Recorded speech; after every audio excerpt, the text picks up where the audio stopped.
Salut à tous, je fais cette vidéo un peu coup de gueule pour vous dire à quel point j'en ai marre de ces youtubeurs qui font plein de vues et qui gagnent de l'argent avec des tops faciles ou des vidéos pas travaillées.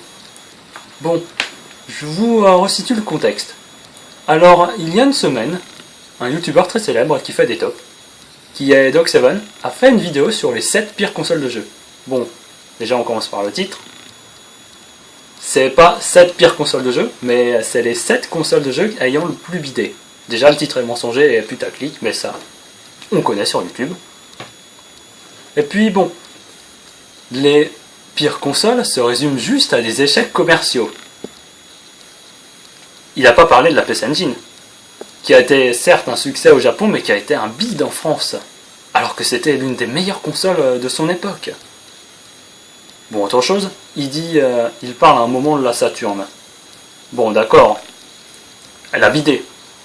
Mais à un moment, il la compare à la PS1 avec un jeu qui a été en commun avec la Saturn. Et il dit les performances n'étaient pas meilleures. Alors que la photo sur la PS1, la photo du jeu... alors que le jeu sur PS1, il était flou, par exemple. Mais par contre, il dit que les performances de la Saturn n'étaient pas meilleures. Allez savoir pourquoi. Hein. Bon, la Saturn avait une architecture bien à elle. Elle avait 3 processeurs. Mais c'était vraiment les processeurs les plus puissants de l'époque. Alors que la PS1, elle datait de 96 et elle utilisait un processeur de 88. De plus, le lecteur CD est la première pièce à claquer sur la PS1. Je le sais, j'ai 3 PS1, une seule fonctionne. Et les deux autres ont le même problème, le bloc optique a lâché. Bon. Sinon, je voulais dire, moi je suis sur YouTube depuis 2011. Et... quand je vois YouTube de 2017, mais waouh, j'hallucine. C'est devenu vraiment une décharge publique.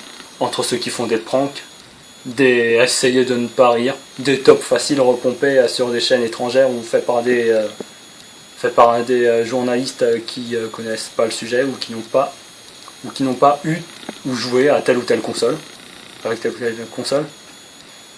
Bah tout ça, c'est un peu désespérant. Hein. Bon, il y a aussi le unboxing et tout ce qui est tendance à la con, mais bon, c'est désarmant de voir autant de contenu pas travaillé et aussi ridicule. Le putaclic, ça dure qu'un temps.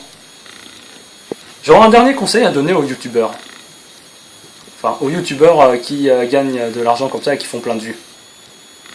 Ben, je vais leur dire, surveillez vos contenus, parce que les gens un jour se lasseront, vous ferez moins de vues, et vos revenus diminueront.